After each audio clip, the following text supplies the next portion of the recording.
بسم الله الرحمن الرحیم. الحمد لله رب العالمین و صلی الله علی سیدنا محمد و آله الطاهرین. سلام علیکم خانم ها، آقایان محترم، هم نفسای نازنین، دوست داشتنی و همیشگی برنامه یاد خدا از شبکه قرآن و معارف سیمای جمهوری اسلامی ایران. الهی که خوب باشین، سلامت و تندرست باشین. اینجا امامزاده موسی مبرقع هست، بازم در شهر مقدس قم هستیم. یک امامزاده خیلی خیلی با صفا و نازنین دوست داشتنی که خیلی طرفدار دارن، خیلی خاطرخواه و زائر دارن. بعد از توی ایران، توی مملکتمون، بعد از حرم امام رضا جان، خواهرشون خانم فاطمه معصومه در همین قم، شاه چراغ، حرم اسد عبدالعظیم، اینا رو بذارید کنار، بیشترین زائر از کشورهای دیگر رو هم این امامزاده داره. امامزاده موسی مبرقع که فرزند بلافصل حضرت جواد الائمه هستند، نوه پسری امام رضا جانمون و برادر امام هادی سلام الله علیهم اجمعین. از این حیث هم خاص و ویژن ایشون. بعدش هم این که خیلی خیلی صاحب کرامت هستم. تو من نمیخوام همه در واقع حرفا رو همین تو همین اول برنامه بزنم. انشالله در خلال همین برنامه یا شاید برنامه آتی اطلاعات بیشتری رو خدمتتون عرض خواهم کرد. این ذریحه هم که الان پشت من میبینید، ذریحه امامزاده موسی مبرقع نیست. کنار ذریحه امامزاده موسی مبرقع همین ذریح هستش که ذریح 40 اختران معروفه. حالا چرا بهش میگن 40 اختران؟ چون 40 تن از نوادگان امام هادی و امام جواد علیهم السلام اینجا آرمیدن. یعنی شما اگه بیاین اینجا علاوه بر امامزاده موسی مبرقع که فرزند بلافصل امام جوادن، 40 نفر از نوادگان ایشان رو هم اینجا زیارت میکنین که علت این که اون سادات رضوی و تقوی و نقوی و برقعی از کشورهای مختلف پاکستان و هندوستان و عراق اینا میان اینجا زیارت، همین هم هست، چون خودشون از نوادگان این عزیزان میدونن که اینجا مدفون هستن. کلی حرف زدم، ببخشید. انشالله که شما توفیق زیارت با معرفت این مکان مقدس رو داشته باشین و هممون زائر با مرام و معرفت آقا رسول الله باشیم انشالله. با این امید و آرزو ببینید در واقع برنامه یاد خدا رو از این به بعد در همین مکان مقدس تا هفته ها انشالله اینجا شرف و حضور خواهیم داشت. نایب وزیر شما هم هستیم. اللهم صل علی محمد و آل محمد و عجل فرجهم. مهمان خیلی خیلی عزیزی داریم که بعد از مدتی که ایشون ندیده بودیم، دلمون هم تنگ شده بود براشون. از امروز خدمتشون هستیم تا چند برنامه و استفاده میکنیم. حضرت آیت الله تحریری قدم به چشم من گذاشتن. آقا سلام علیکم و رحمت الله. سلام علیکم. خیلی خیلی خوش آمدین. من خوشحالم از زیارت حضرت علی سلامت مدتی و تقبل الله به زیارت های محبین و به هر حال بینندگان عزیز و شنوندگان عزیز که ما انشاءالله الطافی از نبی اکرم و اهل بیتش علیهم السلام به واسطه این امامزادگان انشاءالله بگیریم انشاءالله که باعث سرور قلب همه مؤمنان و مسلمانان، به ویژه مسلمانان فلسطینی باشه که ما نوید پیروزی کامل رزمندگان فلسطینی و ملت مظلوم فلسطین و غزه رو انشاءالله درک بکنیم و نابودی کامل اسرائیل رو و تصاحب صاحبان اصلی فلسطین و بیت المقدس رو انشاءالله به برکت وجود نبی رحمت علیه السلام انشاءالله شاهد باشیم. الهی آمین، الهی آمین. به برکت نفس حقتون و دعای شما انشاءالله که خیلی زود این اتفاقات قشنگ که فرمودید بیفته. به زیارات هم اشاره کردین. واقعا زیارتگاه ها، حرم های شریف اهل بیت سلام الله علیهم اجمعین، فرزندانشون مثل اینجایی که ما هستیم، واقعا من خیلی وقتا جا فکر می‌کنم اگه این نبود ما چی کار می‌کردیم. یعنی مأمن و پناهگاه و آرامشگاه ما شیعیان که واقعا نعمت بزرگ خداست به ما. حالا توی ماهای محرم و سفر مردم اونایی که قسمتشون شد زیارت امام حسین در ایام 40، زیارت امام رضا جان در مشهد مقدس، خیلی ها اونجاها نتونستن، میان فرزندانشون رو مثلا نوه امام رضا رو اینجا زیارت میکنن و خیلی شلوغ میشه اینجا واقعا. و خدا رو 100,000 مرتبه شکر که ما اینجاها رو داریم و به قول معروف یه تجدید قوایی میشه بعد از زیارت این حرم‌های شریف بر همه ما. خدای متعال به ملت ایران عنایت‌های بسیار بالایی کرده که قابل به هر حال شمارش و درک نیست. آره. و اون نعمت عظمای ولایت است که ما تحت ولایت این اولیا قرار گرفتیم و با الطافشون و حضور مخصوصا امام رضا علیه السلام در این کشور موجب شد که اگرچه حضور ایشون حضور ناخودآگاه بود و ناخواسته بود ببخشید و این برای اون حضرت خیلی دردآور بود که از جوار جد مطهرشون دور بشند، اما خودش یک برکات بی‌نهایتی رو به امت اسلامی هم در اون زمان و بعدش به هر حال جریان داد خدای متعال. و یکی از برکات حضور امام رضا علیه السلام همین وجود امامزادگان که عمدتاً بعد از ورود امام رضا علیه السلام به این کشور رخ داد و حضرت معصومه سلام الله علیها شاخص این امامزادگان و حضرت محمد ابن باقر در خلاصه اطراف کاشان، بله، مشهد اردهال که ایشون فرزند بلافصل امام باقر علیه السلام هستند که قبل از حتی حضرت معصومه سلام الله علیها پا به این کشور گذاشتن به درخواست اهالی اونجا که خودش یک فضائل بسیار عجیبی داره. خیلی واصف. غرضم همه اینها از برکات اهل بیت و نبی اکرم صلوات الله علیه و آله. به هر حال سال هجری بنابر نقلی و نقل‌هایی از ماه ربیع الاول که حضرت بعد از 13 سال در مکه بعد از تحمل اذیت‌های بسیار و رساندن هدایت الهی دیگه به هجرت از مکه به هر حال مجبور شدند برای اینکه این پیام رو جهانیش بکنن.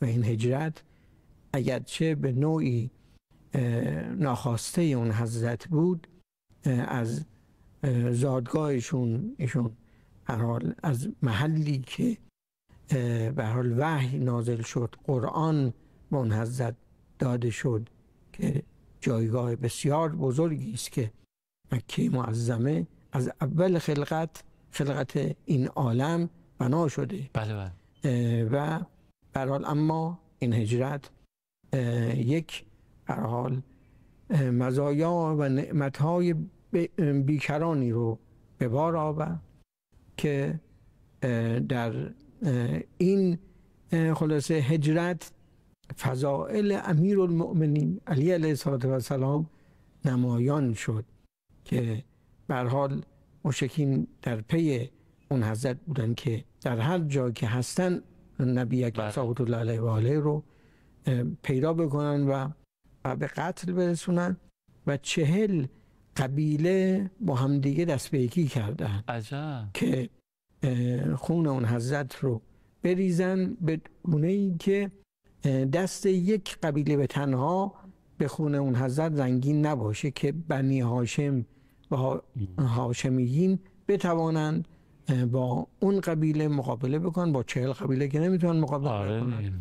لذا حضرت مأمور به هجرت شدن و فرمودن که یا علی شما در بستر من آیا میخوابی یا نه، که من به هر حال هجرت بکنم که مسئله هجرت اون حضرت تحقق پیدا کرد و امیرالمؤمنین در بستر اون حضرت میخوابند به نام لیلة المبیت.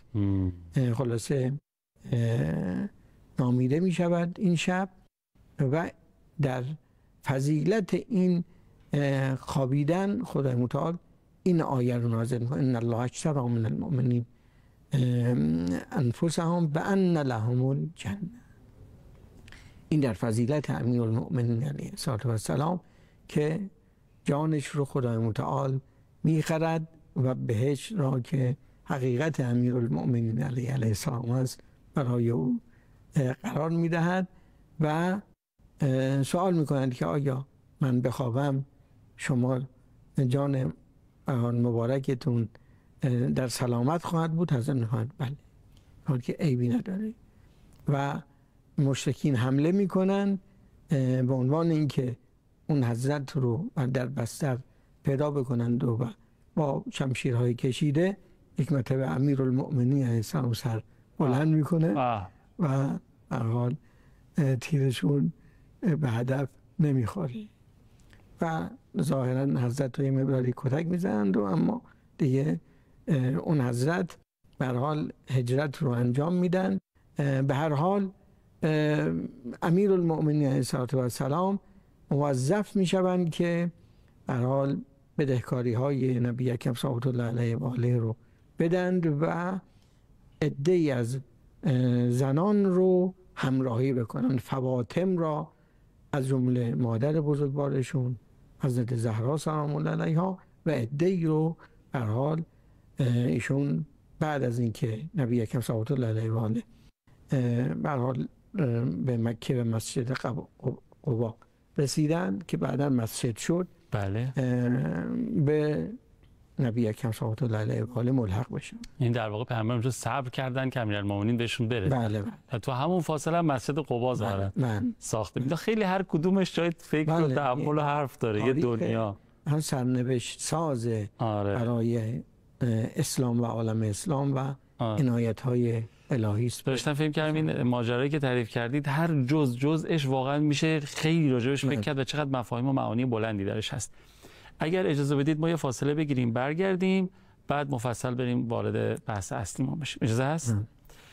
من داشتم لابلای این فرمایشات آقای طاهری عزیز به این نکته فکر می‌کردم، نمیدونم شما حواستون بود یا نه، که خدای متعال جان پیامبر رو توسط جان پیامبر حفظ کرد. بذار به این جمله فکر کنیم بریم برگردیم میگم چرا؟ اللهم صل علی محمد و آل محمد و عجل فرجهم. قبل از اینکه تشریف ببرین و برگردین عرض کردم که ماجرایی که استاد تعریف کردن از لیلة المبیت، من به این جمله رسیدم که خدای بزرگ جان پیامبر رو به وسیله جان پیامبر حفظ کرد. تا جان دومی خود وجود نازنین امیرالمومنین به استناد آیه مباهله عرض کردم که فرمودن انفسنا و انفسکم. توضیح بیشترش رو استاد بدن شیرین‌تر به نظرم. آقا مخلصی. به هر حال ماه ربیع الاول تداعی کننده وقایع بسیار مهمی است در عالم هم اسلام و هم در عالم. بله بله. که به هر حال اون واقعه مهمش در عالم تولد به هر حال اون وجود عزیز و یگان مخلوق خدای متعال، برترین مخلوق خدای متعال نبی اکرم صلی الله علیه و آله که تولد حضرت صادق علیه السلام در اون روزه که این یکی از جنبه‌های بسیار بزرگ ماه ربیع است. که مسئله دیگر مسئله هجرت است و در این هجرت مسائلی رخ داد. یکی هم عرض کردیم خوابیدن امیرالمؤمنین السلام در بستر نبی اکرم صلی الله علیه و آله که حضرت علی هم به این نکته اشاره فرمودید که جان پیامبر در جای پیامبر خوابید که جان پیامبر حفظ بشه. خب نفس به معنای به هر حال جان گفته میشه، منتها گاهی در اصطلاحات کاربردها به این جنبه جسمانی اطلاق میشه، گاهی معنای وسیع تری گفته میشه، به اون حقیقت شخص اطلاق میشه. خب جان پیامبر اکرم صلوات الله علیه و آله که در مسئله هجرت محفوظ ماند، اون بدن مطهر اون حضرت که مشرکین می‌خواستن در فرصت‌های مختلف اون حضرت رو شهید بکنند که به هر حال بنا نبود که این شهادت در اون زمانها رخ بده و این برنامه هجرت از جانب خود متعال طراحی شده بود. درست. و به هر حال امیرالمؤمنین علیه السلام جان اون حضرت است، یعنی جان حقیقت اون حضرت است. از جهت حقیقت این دو یک حقیقتند که در دو کالبد خدای متعال این دو حقیقت رو به حال قرار داده که البته بحثش بحث عمیقی است، مفصل است که به خلقت نوری این اولیا به حال ناظر این کلام که انوارشون قبل از خلقت مادی این عالم خدای متعال در عوالم قبل ایجاد کرد و این حقیقت تنزل پیدا کرد در اصلاب مطهر تا رسید به حضرت عبدالمطلب علیه السلام و یک شقه اش در حضرت عبدالله علیه السلام نبی اکرم صلوات الله علیه و آله شد، یک شقه از اون نور در حضرت ابوطالب علیه السلام قرار گرفت که نور مطهر امیرالمؤمنین علی علیه السلام از اونجا منشعب شد. این انفسنا و انفسکم که در آیه مباهله آمده که قبلش در لیلة المبید این رخ داده چون مباهله در مدینه رخ داد. بله. بعد از هجرت، حالا سال چندم هجرت الان دقیقا یادم نیست، اما اینجا خدای متعال خواست نشون بده عملا امیرالمؤمنین علی علیه السلام با اختیار خودش داره نشون میده که من جان پیامبرم که حاضرم جای او بله این کالبد ظاهری فدای کالبد ظاهری پیامبر اکرم علیه و آله بشود که اون یگانه بودن حقیقتشون رو اینطوری میخواد نشون بده که البته اون رو ما دقیقا درک نمی کنیم.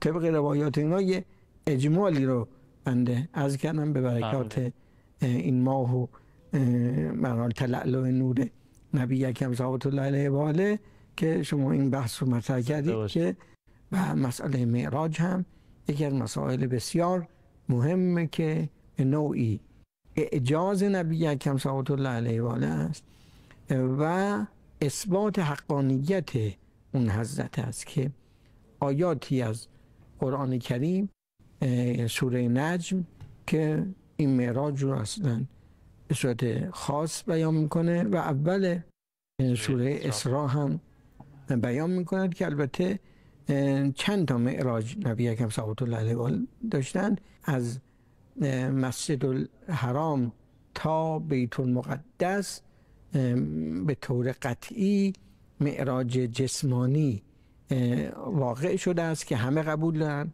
همه مسلمانان و مفسرین و اینها، ولی از بیت المقدس تا عوالم دیگر، آسمان‌های دیگر، آیا اونها هم معراج جسمانی بوده؟ به هر حال معراج رخ داده. خیلی ممنونم استاد طاهری عزیز، دست شما درد نکنه، خیلی خوب بود به نظرم. این برنامه معطر شد به نام مقدس نبی مکرم اسلام و امیرالمؤمنین نفس و جانشون و عجیبه که هر مناسبتی از پیغمبر میخوایم بگیم ناخودآگاه پای امیرالمؤمنین میاد وسط. یعنی از هجرت بخوایم بگی لیلة المبیت رو باید بگی، از مباهله میگی باید امیرالمؤمنین بگی، نمیدونم قدیر رو بخوای بگی امیرالمؤمنین، اصلا ممزوجن. من میگم به طور خاص در ماه 17 ربیع هم زیارت